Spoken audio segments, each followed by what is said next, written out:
If you ask most people about the Wild West, they will tell you about outlaws, gold rushes, dusty towns, and gunfights at high noon. They will not tell you about the sickness. They will not tell you about the town that was erased from maps. But in the late 1800s, somewhere out west, past the rail lines and beyond the reach of proper law, there was an outbreak. And it was not cholera. It was not smallpox. It was something worse, something that walked after it died.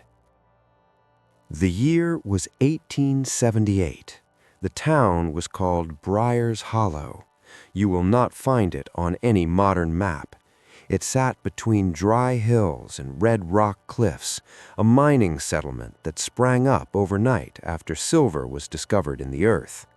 200 souls lived there at its peak.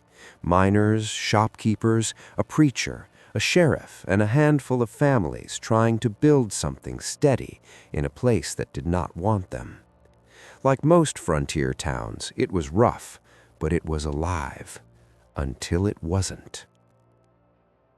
The first man to die was named Elias Crow.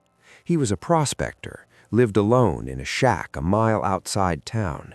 Folks said he was quiet, strange, kept to himself. He had been digging in a new claim farther west than most dared go, near the Black Vein Ridge.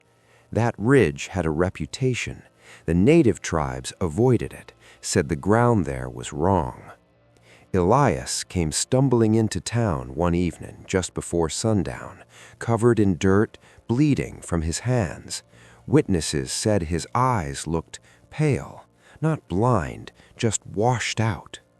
He collapsed outside the saloon, fevered, shaking, muttering about something in the mine, something that moved in the dark after the lantern went out. The town doctor, Harold Finch, examined him. High fever, pulse erratic, skin cold despite the heat. Elias died that same night. They buried him the next morning on Boot Hill, as they did with most who passed through. Quick prayer, wooden marker, shallow grave in hard ground. That should have been the end of it. It wasn't. 3 nights later, a ranch hand named Thomas Hale swore he saw someone wandering near the graveyard. He thought it was a drunk, until the figure stepped into moonlight. It was Elias, or what used to be Elias. His skin hung loose and gray, his mouth slack, eyes empty and cloudy. Dirt still clung to his clothes. Thomas called out. Elias did not answer.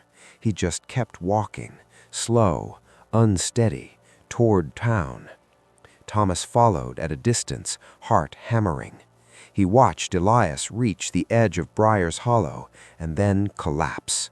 By the time Thomas reached him, Elias was still again, cold, stiff, dead as he had been 3 days prior. Thomas ran to fetch the sheriff. They returned with lanterns. The body was gone. The next day, a child disappeared. Little Mary Bell, 7 years old, last seen playing near the general store. They searched the hills, the wells, the mine shafts. They found her shoe near the cemetery, and they found disturbed earth. Not just Elias's grave, several graves, opened from the inside. Panic settled over Briar's Hollow like a storm cloud. Sheriff Dalton ordered all graves dug up and inspected. They found coffins splintered, bodies missing. Not all of them, but enough. The preacher claimed it was desecration, grave robbers, devil worshippers. The doctor said it was hysteria. Then the second wave of deaths began. It started with bites. A stable boy was brought into the doctor's office screaming, his arm torn open, flesh ripped as though by an animal. He claimed a dead man attacked him near the edge of town. No one believed him until he began to change. The wound blackened within hours. Fever set in. His teeth chattered though the air was warm. By nightfall, he was thrashing against the bed, growling, actually growling. Dr. Finch restrained him with leather straps. The boy died just after midnight. They did not bury him right away. That was a mistake, because at dawn, the straps were torn and the boy was gone. The attacks came openly after that. At dusk, shapes would emerge from the hills, from abandoned mine shafts, from behind barns and outbuildings. They walked slow, awkward, but they did not tire. Gunshots did little. A bullet to the chest barely slowed them. They did not scream. They did not beg. They just reached. And when they caught someone, they bit. They tore. They fed. And those who survived the attack would sicken, and then they would rise. Sheriff Dalton gathered every able-bodied man and formed patrols. They discovered quickly what worked: headshots. It sounds modern now, like something out of cinema, but they learned through horror. One miner, trapped in his cabin with his reanimated wife, fired blindly, hit her chest 3 times. She kept coming. In desperation, he struck her skull with a pickaxe. She fell and did not move again. Word spread: aim for the head. But there were too many. By the second week, nearly half the town was either dead or missing. The saloon burned after lantern oil was knocked over during a struggle. The church became a barricaded refuge. Children cried constantly. Horses screamed in their stables at night. The worst part was the sound, the shuffling, not loud, not dramatic, just steady. Outside walls, beneath windows, against doors, hands dragging along wood. Dr. Finch began to suspect the mine. He gathered a small group and ventured toward Black Vein Ridge in daylight. What they found inside Elias Crow's new shaft was wrong. The air felt thick, rotting, and deeper inside, they discovered something buried in the rock, a chamber, old, carved, not by miners. The walls were etched with symbols none of them recognized, and at the center lay a pit filled with bones, human bones, old, ancient, as if something had been laid to rest there long before Briar's Hollow existed, and Elias had dug it up, disturbed it, brought it back with him. They tried sealing the mine with dynamite. The explosion collapsed the entrance. For a moment, they believed it might stop the spread. It did not, because by then, the dead were already among them. The final entry we have of Briar's Hollow comes from a journal recovered decades later by railway workers laying track through the region. It belonged to Sheriff Dalton. The last page reads, "They ain't stoppin'. We burned the bodies, shot the heads, sealed the mine. Still they come. We reckon it ain't just sickness. It's like the land itself is angry. We're heading east at first light. Whoever finds this, don't come here. Leave this place to the dead." There were no survivors found. When the railway workers passed through what should have been Briar's Hollow, they found only charred foundations and empty buildings. No bodies, no graves. Boot Hill was flattened, as if the earth had swallowed everything back. Even now, ranchers in that region speak quietly about lights in the hills at night, about figures walking along the ridges when the moon is high. Old newspapers from nearby towns mentioned a fever colony that was quarantined and lost, but no official records remain, no government acknowledgement, nothing, just stories, and one warning passed down through generations.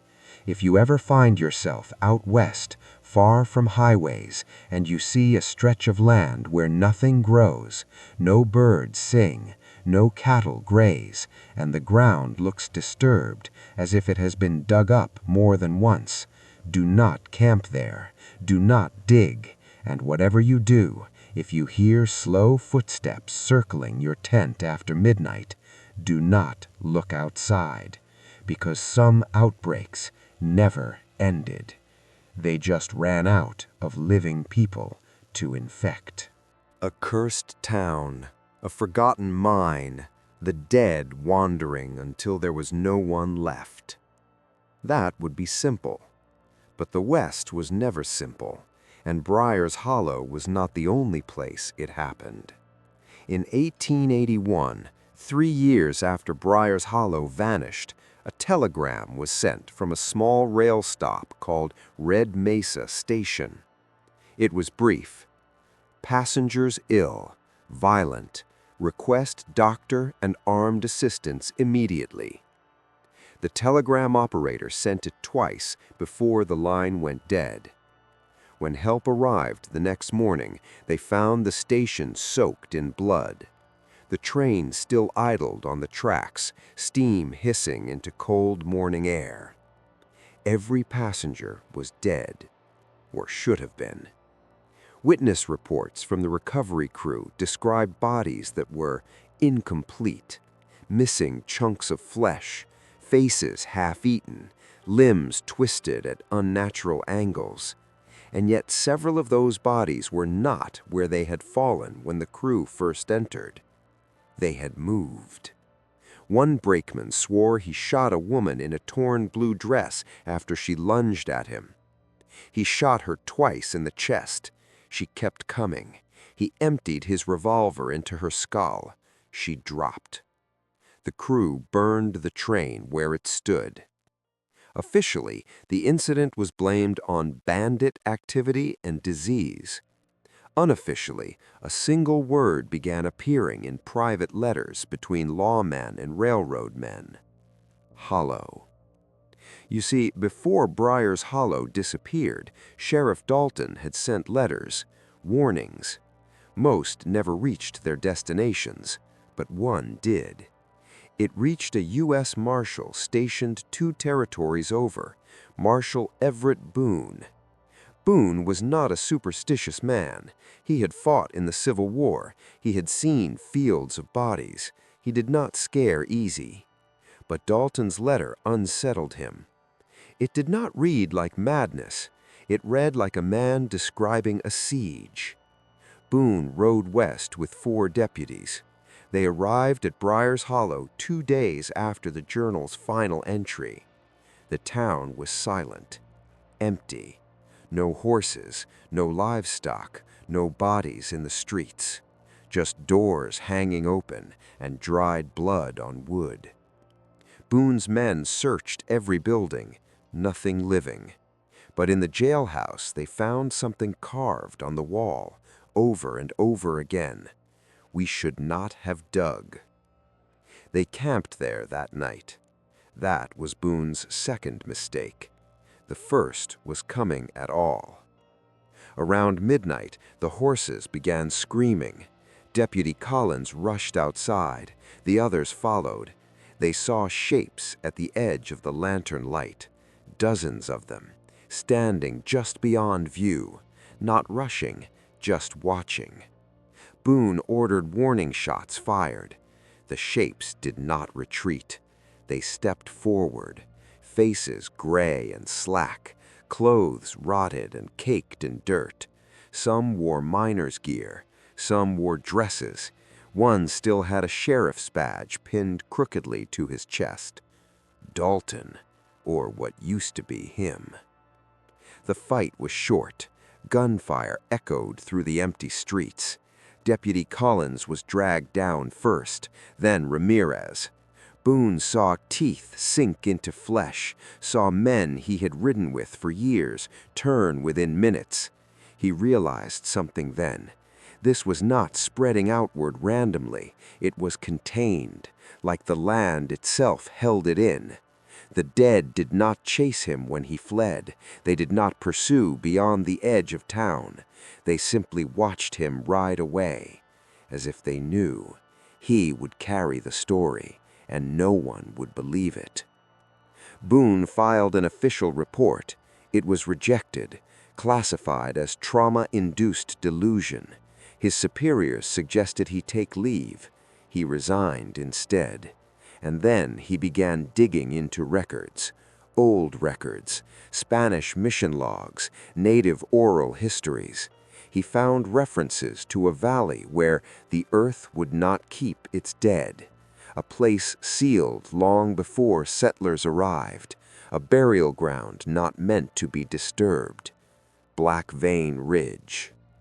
According to one translated account, centuries earlier, a sickness had swept through a tribe in that region. The dead did not stay buried. The tribe's shamans performed rituals, sealed a cavern with stone and symbol, left warnings carved into rock, and abandoned the valley forever. Then, in 1878, a prospector with a pickaxe and ambition cracked it open. Boone tried to convince territorial officials to destroy the area, to quarantine it. Instead, they erased it. Maps were redrawn, rail lines diverted, any mention of Briar's Hollow quietly removed from records. Easier to pretend something never existed than to admit it could not be stopped. But here's the part they never accounted for. Time changes land. Rivers shift, roads are built, and sometimes construction crews dig where they shouldn't. In 1894, a mining company reopened claims near Black Vein Ridge. Different name, same ground. The company lasted 6 months before every worker vanished. No official explanation was given. The claim was abandoned. Again. There are rumors, even now, of hikers going missing in certain parts of the American West, of shallow graves found clawed open from beneath, of bones discovered arranged in strange circular patterns. Modern people laugh at the idea of zombies. They think of movies, of fiction. But the first outbreak did not come with sirens or television cameras. It came quietly, on horseback, with dirt under its fingernails. If you ever travel out west and find an old mining tunnel sealed with unnatural care, stone reinforced, symbols carved deep, do not chip at it. Do not peer inside, because some graves are not meant to hold the dead. They are meant to hold something worse. And if you listen carefully, when the wind moves through certain valleys at night, you can almost hear it. Slow footsteps, patient, waiting, as if the West itself is still hungry, and it remembers the taste of the living. In 1902, long after Marshall Boone disappeared from public record, a locked trunk was discovered in a boarding house in Santa Fe. The boarding house had burned. The trunk survived. Inside were Boone's journals, hundreds of pages. Most were weather reports, sketches of terrain, copied fragments of tribal lore, but the later entries changed in tone. They were not reports, they were confessions. Boone wrote that the dead at Briar's Hollow were not mindless, not entirely. He noticed patterns. They did not attack animals unless provoked. They did not wander endlessly. They stayed near the ridge, guarding it, almost as if they were protecting something beneath. He believed the sickness was not the true threat. The mine was. According to his final entries, Boone returned to Black Vein Ridge alone in the winter of 1883. Snow covered the valley. He claimed the cold did not slow them. He watched from a distance as figures drifted across the white ground, leaving dark trails behind them. He wrote that he saw them gather near the collapsed mine entrance at dusk, standing in a half circle, facing the rock, as though listening to something inside. Then he described something worse. On the third night of observation, the ground shifted. Not an earthquake, not a landslide, a pulse. The snow trembled, and from cracks in the sealed entrance, a thin mist poured out. Dark, not smoke, not steam, something heavier. The figures turned toward it, and they knelt. Boone wrote one sentence over and over across 3 pages. It is not a plague, it is a door. He theorized that whatever had been sealed in that cavern was older than the tribe who buried it, older than the land treaties, older than the maps. Something that did not belong to any nation, something that required living bodies to move freely in the world above. The dead were not the infection, they were vessels. Boone attempted one last plan. He gathered dynamite from a nearby quarry, more than enough to level half a mountain. His final entry states his intention clearly. If I cannot close the door, I will bury it so deep nothing will ever find it again. There are no entries after that. But in early spring of 1883, ranchers miles away reported a blast that shook windows.